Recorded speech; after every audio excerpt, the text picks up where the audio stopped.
In the golden halls of Asgard walks Baldr, radiant son of Odin and Frigg, beloved of all.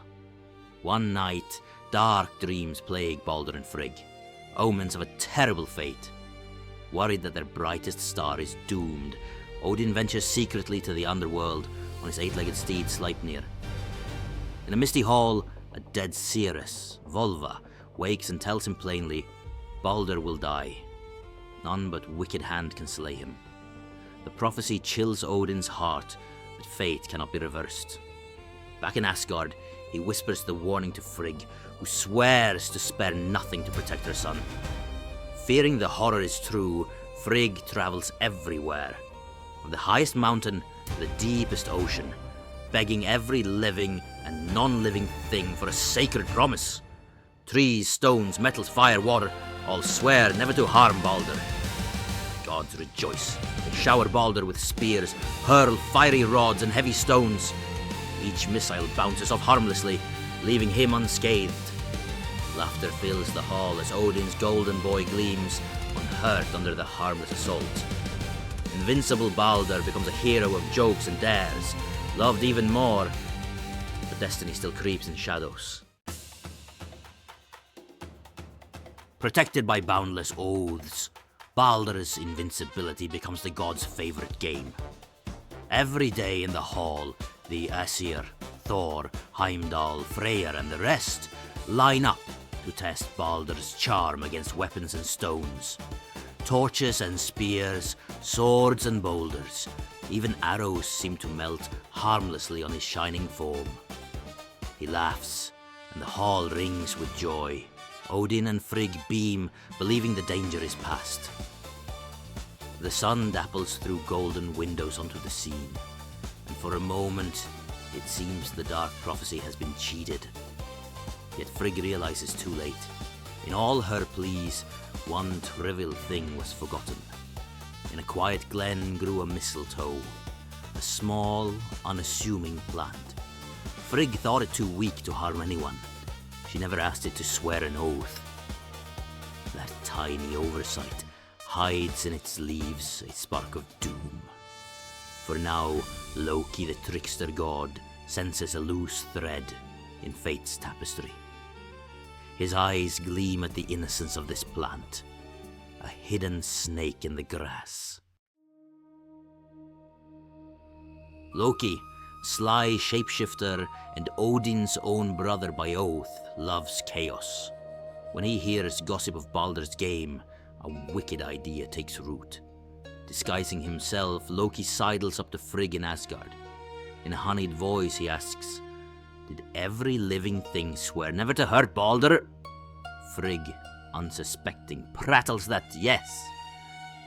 Everything did, save for that foolish mistletoe. It seemed so harmless I did not ask. At once, a cruel smile crosses Loki's face. He slips away and finds the mistletoe on a twilight-wreathed bough. With bloodless skill, he carves it into a dart, his plan unfolding. Loki returns to the assembly.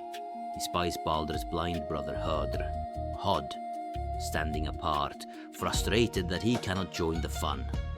Gently, Loki approaches Hod. In soft voice, he says, "Come now, brave Hod. Don't you want the honor of challenging Baldr? I will guide your aim." The blind god, yearning to prove himself yet unsure how, lets Loki hand him the small dart of mistletoe. Loki promises to point Baldr out, to make the throw. And in that whisper, tragedy is born. All eyes fall on Hod, then on Baldr. Loki nods, directing Hod's arm. The hall goes silent as the mistletoe dart is launched. Time seems to slow. The shaft twirls gleaming in sunlight, flies unerringly toward Baldr. It strikes Baldr's chest. For a heartbeat, the gods cannot breathe. Then, with a cry that shatters the joy of Asgard, Baldr falls, dead. Shock freezes the hall. Golden Baldr lies still, lifeless, a single tear rolling down his cheek. Frigg screams and rushes to her fallen son, cradling him in her arms, her own heart broken. Hod stands frozen in horror, Loki's trick revealed too late. Even Loki himself skitters away, disappearing in a wisp of smoke. The laughter has vanished. In the stained glass light, the gods stare in disbelief. Horror and grief sweep over them. This cannot be real. Their best and brightest, undone by a mere sprig of mistletoe. All the gods collapse into grief. Odin's jaw clenches in rage and sorrow. Thor grips his hammer, Mjolnir, as if it could change what has passed. Throughout the 9 worlds, the tale spreads in silent disbelief. Frigg weeps unending tears, mourning the beloved son she thought was safe forever. Beside Baldr's body stands Nanna, his radiant wife. Overwhelmed by grief, she collapses and dies upon seeing her husband fallen. The air is thick with smoke from torches, the walls echo with laments. This is no longer a game, but a terrible end. Deciding no hero should be lost without honor, the gods prepare a mighty funeral. They take Baldr's great ship Hringhorni and lay his body upon the high prow as a pyre. But when they try to launch it to sea, the vessel will not budge. Groaning, the gods call on the strongest being they know. Hirokin, a giantess of immense power. She rides in on a wolf, clutch and poison-dripped serpent reins. With a single roar, she strides to the bow of the ship. The earth trembles as she pushes Hringhorni. The ship slides free with a tremendous heave. Thor consecrates the funeral flames with his hammer. Odin lays upon the pyre his precious ring Draupnir. The bright pyre bursts into life, consuming ship and bodies alike.